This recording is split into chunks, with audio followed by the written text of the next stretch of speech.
sobre las presentaciones, estamos con David Jurado de Córdoba Deporte, todo un referente en lo que conlleva el Córdoba Club de Fútbol.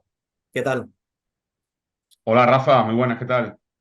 Pues mira, una de las primeras cuestiones que quería comentarte, hace unos días salí a la calle a preguntarle a los aficionados del Córdoba cuáles eran sus sensaciones para esta temporada.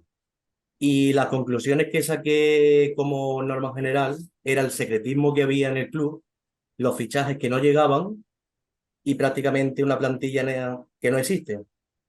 ¿Cuál es la visión que tú tienes del momento?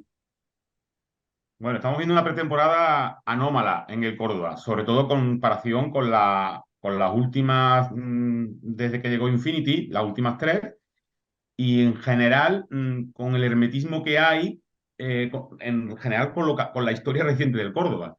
Yo lo agradezco, sinceramente, porque nosotros desde Córdoba Deporte siempre hemos dicho que los fichajes hay que currárselos y que las llamadas filtraciones que existen siempre y existirán, pues se están agotando. Y esa es la razón por la que no salen nombres a la luz pública, porque se filtraban desde el propio club, tanto en la etapa de Carlos González sobre todo, como en la última, ¿no?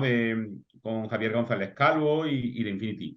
Eh, Antonio Fernández Monterrubio está cumpliendo eso. Lo que ocurre es sí que es verdad que el hermetismo es tal que no da lugar a ningún tipo de declaraciones, que el cordobesismo sí que las demanda. Yo te Correcto. recuerdo todo lo que tardó Fernández Monterrubio en hacer su premier ante la afición, y la afición necesitaba saber quién es la persona que iba a gestionar el club. Entonces, se está llevando a tal extremo que eso está desconcertando a muchos aficionados, pero eso no significa que no se esté trabajando. Y se están haciendo todo de manera muy, eh, eh, con mucho hermetismo, como decía antes, y por eso no salen nombres. Pero, por ejemplo, para la semana que viene va a llegar ese partido de presentación. Eso me aseguran hoy desde el club, que está trabajando en el jueves o el viernes, pero que ni siquiera se anuncia, se va a anunciar cuando esté hecho. ¿Por qué? Porque es muy difícil conseguir el rival. Se ha retrasado bastante todo y que llegue un equipo de primera va a ser complicado. Pero se está en ello y eso supondría retrasar el partido del Sevilla Atlético, que está inicialmente previsto para el domingo 5 de agosto. Pero te digo, los fichajes, no se puede decir que no haya un equipo, sí que es verdad que se puede decir que hay medio equipo, porque se han hecho 5 fichajes y faltan 5 o 6, porque la pretemporada evolucionará y habrá jugadores que a lo mejor gusten más o menos a Iván Ani, entre los cuales podemos hablar de algunos de la pasada temporada o de los sub-23, porque el caso de Pero Cristian Delgado es que no lo estamos viendo, no lo estamos seguimos, viendo porque el chaval está lesionado. seguimos en la certeza de que faltan 5 o 6 fichajes y que van a llegar, porque ahora mismo la sensación que se da, por ejemplo, cuando se vio con el partidillo del filial, que prácticamente jugó todo el filial para Ibagania. Sí, Entonces es la así, ¿no? sensación que da es que como que se van a descartar los fichajes y que se va a tirar de chavales. No, no, no, no, para nada. La segunda parte es cierto que jugaron prácticamente filial contra filial, pero falta por fichar, lo avanzamos esta semana en Córdoba Deporte, un central. Lo que pasa es que a lo mejor el rol de ese central no es el de un central titular, un lateral derecho, o sea que llevan dos en defensa.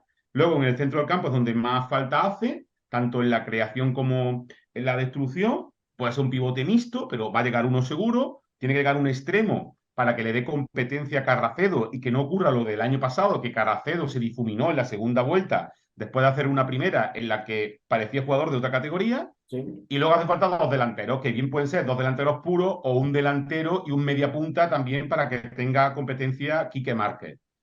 Si te fijas, ahí salen los 6 jugadores. Sí. Todo lo que no sea llegar a eso, pues a lo mejor sorprendería. Lo que ocurre es que ha habido un frenazo, o sea, de dar a conocer los 5 fichajes, uno por día, se ha A pasado dos nada, semanas sin fichajes. claro. Pero eso no significa que no vaya a haber, que no vaya a haber nuevos fichajes. Y yo entiendo que la semana que viene se puede anunciar uno o dos de cara a la presentación de las camisetas, porque esas cosas son estratégicas Sí, para que tengas un fichaje que llame la atención cuando se presentan las nuevas camisetas y sobre todo si se consigue cerrar ese partido de presentación para el jueves o el viernes de la semana que viene. de acuerdo. Pues mira, bueno, ojalá sea esto así y tengamos noticias pronto, porque ahora mismo, como te digo, cuando salí a la calle a preguntar, una de las preocupaciones era eso, el parón que había al margen del secretismo y la gente me decía, hace como 2 semanas que tenía que estar la plantilla cerrada y tal. Hablando de la plantilla que hay actualmente, bajo, en mi opinión, te voy a poner dos nombres, por ejemplo, Simo y Casa, no estuvieron al nivel que, sobre todo en la segunda vuelta, bueno, realmente nadie estuvo al nivel que se pedía, pero ¿crees que serán los referentes esta temporada? No, vamos a ver, para mí, los mayores referentes de lo que hay ahora mismo de equipo están en los extremos. Uno lo conocemos, que es Cristian Carracedo, y el otro es Alisson, un jugador muy explosivo que llega a línea de fondo, igual que hacía Carracedo, cosa que no teníamos el año pasado con Simo. Simo tenía sus cualidades, pero Simo al final hacía verticales, diagonales y no llegaba a línea de fondo. ¿Cuál es el problema, entre comillas, por la izquierda que veo yo? Que son dos jugadores del mismo perfil Sí. al ser los dos diestros. Ninguno es zurdo, Ujú. zurdo nato. Aunque luego sean muy diferentes, porque te he dicho que uno es veloz y llega a línea de fondo y Simo encara más. Simo es un jugador, vamos a decirlo claro, tiene su potencial, pero el año pasado no lo explotó tanto. Pero sin embargo, Exactamente. una paradoja, marcó los mismos goles que segunda red. Lo que pasa es que sus apariciones fueron a cuentagotas, no tuvo una continuidad, no tuvo una regularidad, ¿vale? Y luego en Antonio Casa es un caso totalmente diferente. Yo en Antonio Casa sí que confío mucho. Para mí es un jugador para romperla y que el año pasado fue lastrado por Germán Crespo, como tantos otros jugadores. Sí. Germán Crespo, un entrenador que ha tenido muchas cualidades, que se le ha, como ocurre en esta ciudad, endiosado, se le ha puesto en la cúspide por el cordobesismo Sí. y no era para tanto, no era para tanto. Y la demostración es que volvió loco a un vestuario con aquellas famosas declaraciones, porque ese día fue cuando se rompe todo sobre Adrián Fuentes Ujú. y ya nada fue lo mismo. Ya nada fue lo mismo. Se encerró en un sistema táctico, en una idea de futbolística que es muy respetable, que Pero no todos la había tienen, manera, como no la había tiene manera de salir de ahí. como la puede tener Guardiola, como la puede tener Paco Gémez o cualquier otro entrenador, pero no dio resultados. Y esto es el Córdoba, y eso es el problema. Por una vez en el Córdoba se tuvo más paciencia que nunca con un entrenador y creo que ese fue el error, que se Sí. tardaron 3 o 4 jornadas en despedirlo antes. Y luego no hubo tiempo. Y fíjate que fue barato meterse en el playoff y con 2 victorias nada más, y solo se consiguió una por Mosquera, el Córdoba jugó el playoff. Y por supuesto Correcto. la Copa del Rey, que para mí ese es el mayor fracaso de todo. A Porque día, por primera vez en 25 años el Córdoba no va a jugar la Copa del Rey. Ni siquiera he leído recientemente Copa Federación tampoco. No, no, la Copa Federación no, porque evidentemente no ha lugar ya con esa clasificación en Primera Por Federación. eso, por eso. Recientemente he tenido una entrevista con Cristian Carrasero y le pregunté, bueno, pues que viendo equipos como el Castellón, el Málaga, el Recre, que, que bueno, que cómo veían esta temporada de factible el ascenso. Y la respuesta fue, pues, bueno, el objetivo está claro. Todos sabemos que el objetivo está claro, pero ¿qué tan claro está a ojos del aficionado o del periodismo, como en tu caso? Vamos a ver, una cosa es cuál es el objetivo y otra cosa es los argumentos para conseguir ese objetivo. Evidentemente, todo el mundo habla de ascenso, aunque el CEO blanquiverde, Monterrubio, dijo que lo iba a pronunciar ese día y que ya nunca iba a decir más la palabra ascenso. Correcto. Faltan mimbres, o sea, faltan mimbres. Mientras que no se vean esos 5 o 6 jugadores que faltan para ver si son diferenciales o no, y luego hay que armar el grupo, no se puede decir si este Córdoba va a aspirar o no de verdad a ascender. ¿Qué es el reto? Indudablemente, pero hasta que no se vea conformada la plantilla, no se puede decir que sea un aspirante. Yo tan mal veo el hecho de que se esté tardando un poquito ahora como lo que ocurría en años anteriores, que a esta fecha ya estaba la plantilla cerrada, Sí, ¿vale? Y por ejemplo, el Ibiza, que se habla quizás menos porque no tiene la trayectoria del Murcia, del Málaga, de Huelva, ha hecho 18 fichajes. Ahora conjúntalos a esos jugadores. O sea, eso no, también es cierto, no, que hace no es nada Lugo y de que fácil. hace Piña, claro. No es nada fácil. Yo creo que en ese sentido va a ser bueno que el primer partido de liga sea aquí en Arcángel contra el Ibiza porque es el mejor momento para cogerlo. Sí, Y evidentemente al Ibiza todo el mundo lo da como favorito, pero para mí no es tan favorito, porque no es un club, o sea, porque tenga la ayuda del descenso no significa que vaya hacia claro. arriba. Por ejemplo, lo tienes con el Fuenlabrada el año pasado, que estuvo a punto de descender. Entonces, iremos viendo, pero ahora mismo el Córdoba, su objetivo tiene que ser ascender, pero tiene que demostrarlo. Tiene que demostrarlo. Tampoco es que otra cuestión atípica de esta pretemporada es que solo se ha jugado un amistoso, porque yo el del filial no lo cuento. Sí, Cuando el año pasado teníamos 2 amistosos todas las semanas, este año se ha jugado uno y demasiado precipitado, porque solo llevaban 4 entrenamientos, no podría valorar nada contra el Sevilla, y ya llevamos 2 semanas de parón. Esperemos que la semana que viene ya se coja la velocidad de crucero de 2 partidos de amistosos y podamos valorar un poco más. Pero es que ahora mismo pues sí. es complicado más allá de ver a Iván Añe todos los días en el entrenamiento. Ahora mismo es una cosa precipitada porque, claro, es lo que tú comentas. Los partidos, hubo el del Sevilla que fue algo prácticamente improvisado porque era demasiado pronto y tampoco se vio, claro, no dio lugar a verse gran cosa. Eh, una de las cuestiones que te iba a preguntar, eh, partiendo de que, bueno, el equipo está por confesionar, la Mm. respuesta de los aficionados a día de hoy, hay quien dice que es lenta, hay quien dice que va bien, se han superado los 10.000. Como yo opino que al final el gran tesoro que tiene el Córdoba es su afición. Otro Es año el más. patrimonio. Es el patrimonio que tiene el Córdoba, ya que desde muchos años llevábamos diciendo que no tiene instalaciones deportivas propias, porque son todos municipales o de prestado, como se decía en la época de Rafael Gómez. El patrimonio del Córdoba es el cordobesismo y ese es su gran valor y muchas veces su gran, quiero que se me entienda, enemigo, sin serlo. ¿Por qué? Porque se revela de una manera que le afecta mucho al rendimiento del equipo. Pero lo de los 10.000 es de chapó. Es de chapó porque con solo 5 fichajes, en los que para mí el más referente de todo es Iván Ania, y aún así hay dudas sobre Iván Ania, porque viene del Algeciras de hace una temporada y salvarse la última, pues es increíble que se hayan hecho 10.000. Luego hay otra lectura, que hay 3.700 que han dicho que no renuevan. Que todavía De esos 3.700 no está seguro claro. que hay varios, quizá 1 millar, que no han podido por cualquier cuestión, vacaciones o demás, y se van a hacer ahora. Entonces, ahora hay que ver ahora, de aquí al 26 de agosto, cuántos de esos 3.700 se recuperan. Yo firmaría ahora mismo llegar a los 12.000 y creo que se va a llegar, ¿eh? Lo cual al final dice, bueno, ha sido un desastre de temporada, la gente está muy encabreada, pero el cordobesismo está ahí ya. Sí. Y el cordobesismo de antaño no es el de ahora. Ahora tiene 10.000 fijos, pase lo que pase. Y eso es un valor que hay que cuidarlo como oro en paño. Y no se puede desgastar, porque si pegas otro palo este año, pues la gente se puede echar más atrás. Además que al margen de que todos seamos cordobesistas, es una afición exigente y al margen de los insultos y lo que hubo en el último partido, yo eso no lo he visto nunca. O sea, nunca he visto una afición rebelarse de esa manera aquí en Córdoba.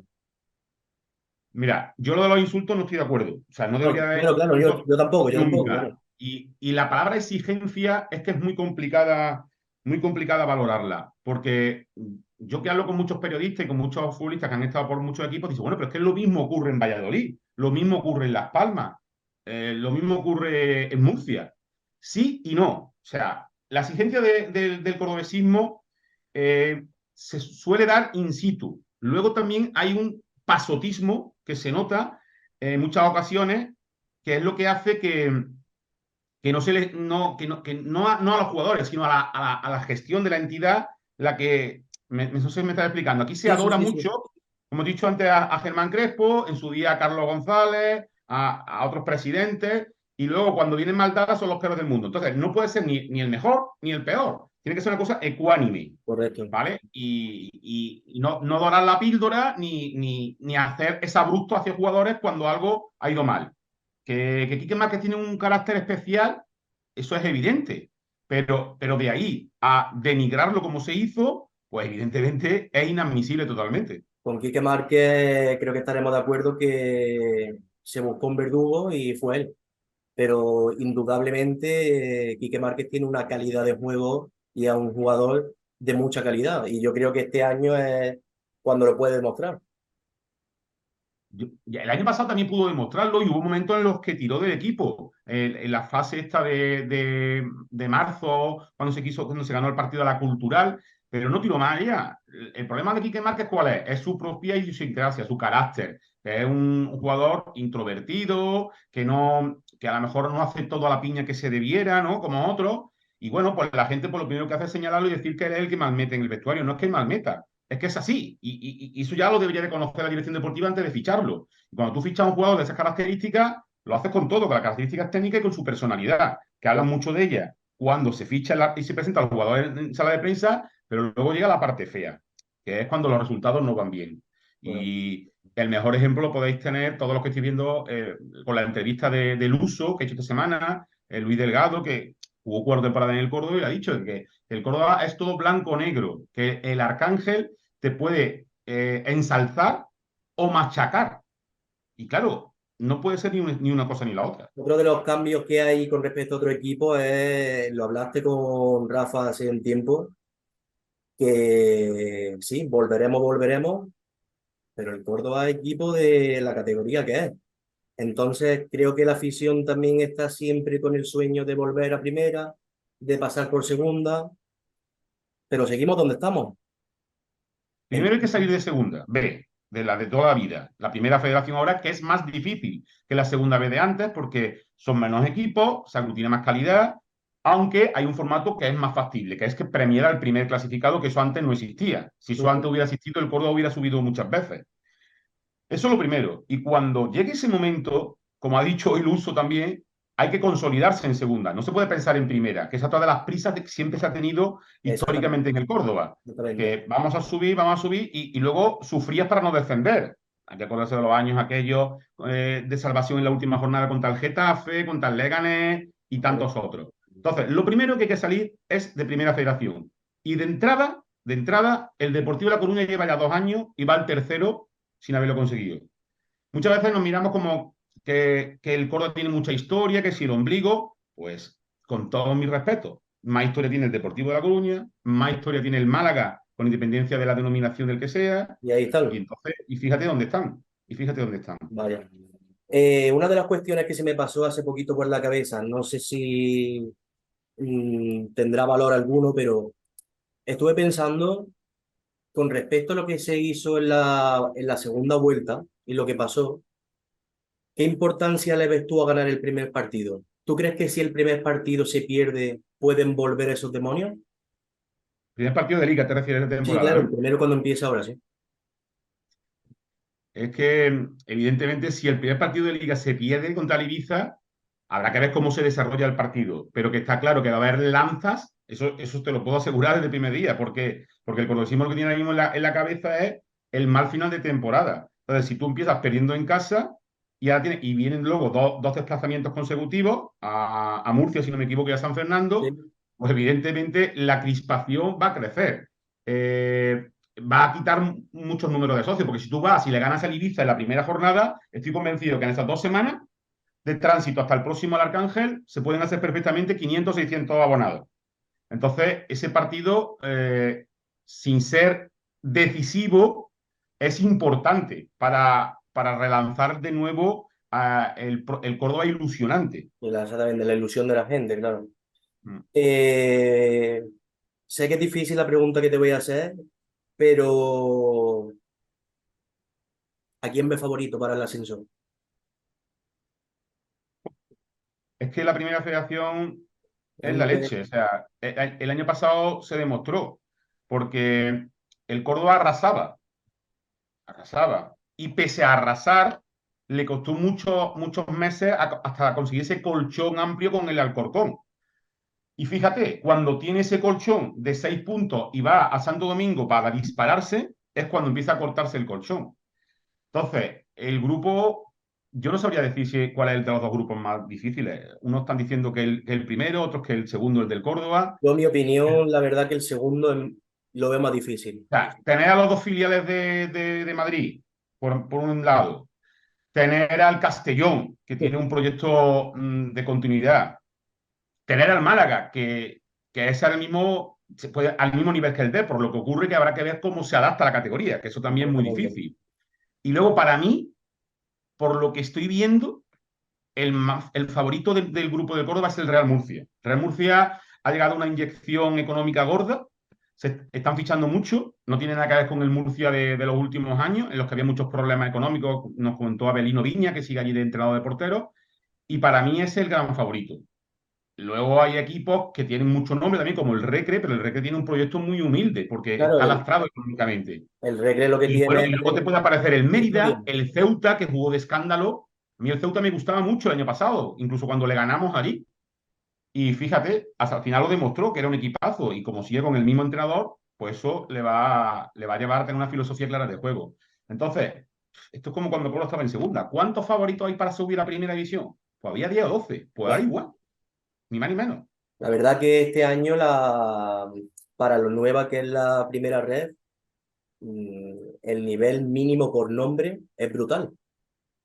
O sea, de equipos que hay, como decíamos, el Castellón, la historia del Recreativo, el Deportivo, eh, es una cosa que tenemos que tirar mucho tiempo atrás de la antigua Segunda B para verlo. Hmm. Hay muchos andaluces este año. Sí, Tenemos al Ceuta y a Melilla, dos viajes muy incómodos. En fin, esto hasta que no eche el balón a rodar no se van a ver cómo funcionan los equipos realmente, ¿no? Pero que no hay que descuidarse también, porque no hay que olvidar que es más fácil, digamos, el formato de ascenso, pero es que descienden cinco. correcto. La pregunta sería la siguiente: ¿cuáles cinco descenderían del grupo del Córdoba? Es que el Más Toro el año difícil pasado, si quedan todavía, tres ¿no? jornadas más, igual se mete en problemas, como Bueno, se metió en problemas el Algeciras, bueno, o la si, Cultural Leonesa, ¿no? si llega a ser la segunda vuelta un poquito más larga, yo creo que estaríamos hablando de otro club completamente, claro. O sea, de otro proyecto De completamente. otra situación. O sea, inicialmente la gente puede señalar el Antequera como un proyecto humilde, pero está trabajando muy bien nuestro paisano Alberto Aguilar, el Alcoyano, pero bueno, habrá que verlos cuando empiecen a jugar, quiénes son los que van a estar abajo. El Claro. Melilla, teóricamente, pero arriba te salen 10 seguro. Ujú. La última pregunta que te iba a hacer, David, para terminar, después de toda la experiencia y el trayecto y todo lo que has visto y lo que hubo el año pasado con las equipaciones, que había gente que la amaba y otra que si era una copia del Sevilla, que si era, bueno, ¿cómo esperas que sea el diseño? Va a ¿Crees ser un que diseño clásico. tú crees que no va a ser innovador, que va a ser clásico? Va a ser clásico, va a ser el blanquiverde de toda la vida para intentar aunar todo lo que empezó mal el año pasado, que al final, fíjate, con el inicio, pues la gente, pues lo importante al final es que entre la pelotita, Rafa, la No, pelotita claro, que claro, entre y claro, que gane claro. partido. Pero sí que es verdad que cabreó bastante porque la camiseta en la mano era bonita, pero claro, tú no tienes que pensar en la mano, tienes que pensar que es que desde la grada es blanca. Exactamente. Es que no se Esa era veía. una realidad. Y eso nos gustó mucho y creo que en eso se ha tomado nota en el club, pese al cambio de gestión de dirigentes, y, y va a ser clásica. El modelo va a ser clásico. Vale. Pues nada, pues muchas gracias por tu tiempo y por esta charla. ¿Vale? Nada, a ti, Rafa. Y Nada. nada, si todo lo que se habla de cordobesismo siempre es importante hacerlo y con el aficionado también, porque muchas veces los periodistas perdemos un poco la perspectiva, nosotros intentamos informar, pero muchas veces los aficionados tienen otro punto de vista, que es muy bueno eso que has hecho de ir por la calle y preguntar a la gente, porque ese es realmente el sentir del cordobesismo. Aunque Claro, muchas veces queremos intentar trasladar de otra manera, lo que vale es lo que piensa el cordobesista. Y el cordobesista piensa que no hay fichaje ahora mismo, que hay un hermetismo total. Y eso también tiene que saberlo el club, que el exactamente. colonismo no está a gusto con la situación actual. Y Exactamente. bueno, es importante trasladarlo. Vale. Pues muchas gracias. Pues nada, Rafa, hasta luego.